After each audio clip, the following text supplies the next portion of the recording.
Hello there, sweet friends, and welcome to stellarjstudios. I'm Gina, and I'm so glad you're here with me for this last segment on our little field guide that we have been working on for the last few videos.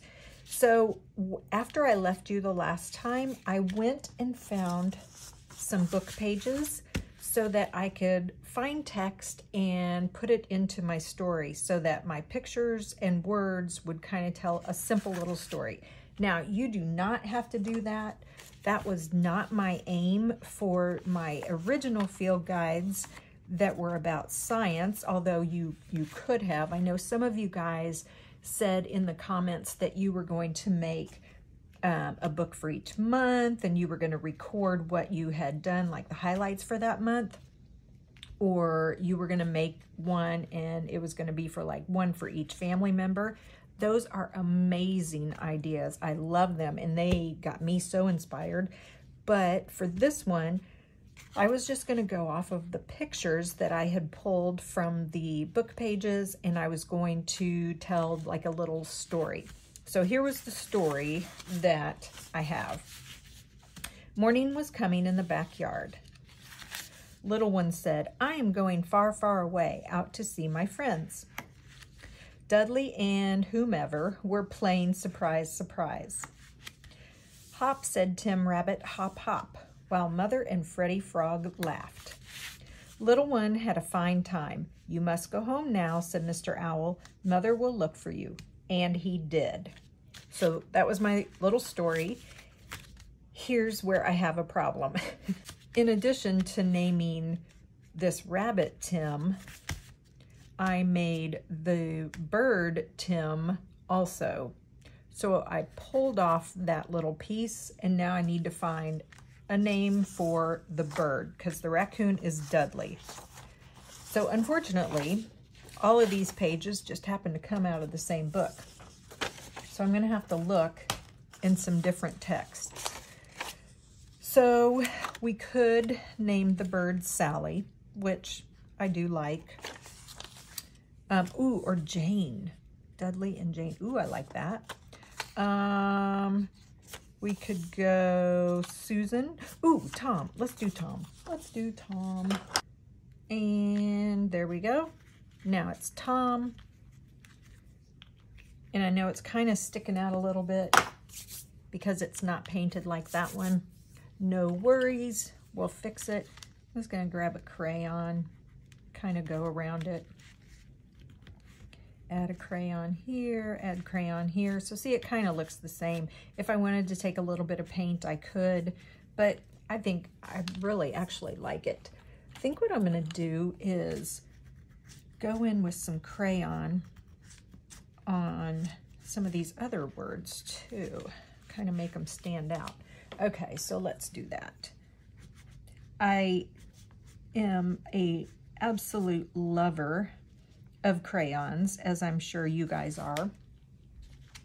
And my goal as a little kid, or my dream, I should say, as a little kid, was I wanted one of the 64 packs, you know, that had the sharpener in the back. Oh my gosh, that was like my dream. Never got it, but to this day, when I'm walking through a store and I see one of those giant packs of crayons, oh, I get giddy inside because I still would love to have one of those gigantic packs of crayons. I will say though, I've noticed that they have bigger than the 64 packs. Like there's like some big Crayola caddy that has, I don't know, 100 and something.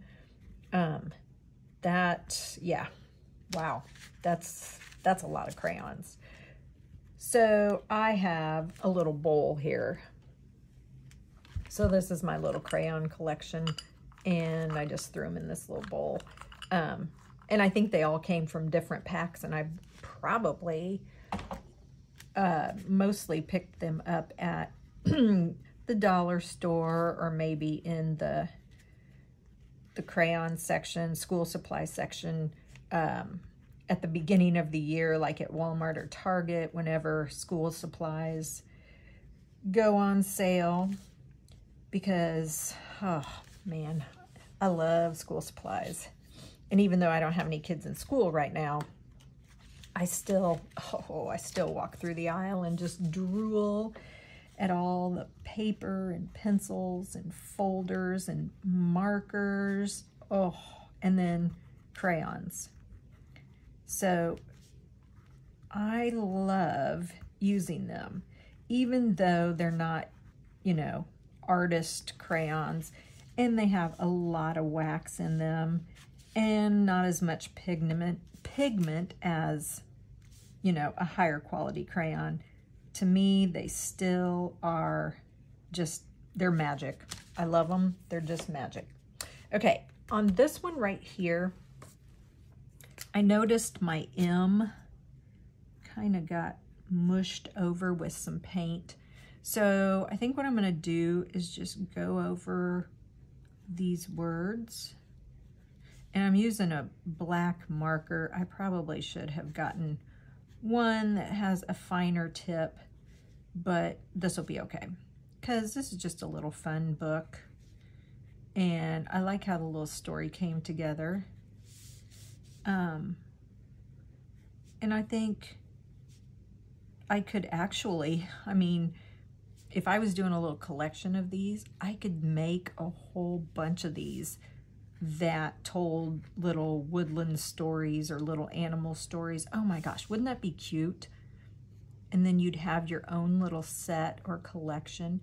And if you had little kids around, they could be storybooks, little miniature storybooks that you would read to them. Oh my gosh, that would be so much fun. Or you could give them a set for Christmas or birthday. Oh my gosh, look, I'm just coming up with all kinds of ideas. And it would be like you're an author, but you're a homemade author. There we go. Ooh, that would be awesome. I've always dreamed of writing a book, a children's book, and just haven't gotten around to it. I don't know. Maybe I will someday. You never know. Okay, so there you go. There's my little book, and I am happy with it. I think this is the cutest thing ever. And these little field guides, they are addictive. So, you know, I've got a whole bunch of the other ones made with different paper and different fabrics and colors. And like I said, this one tells a cute little story. I would love to make another couple of these with some different little stories. I don't know, the possibilities are endless. So I hope you enjoyed this little series, and I hope you make some really cool creations. I know you will. I would love it if you hashtagged on Instagram, post them on Instagram, and hashtagged, or YouTube, and hashtagged, let's hashtag at stellarjstudios. So hashtag stellarjstudios. That would be awesome, because I would love to see what you come up with. All right, my friends, thank you for hanging out with me, and I hope you are healthy, I hope you are happy, and I hope you do something creative today. Bye.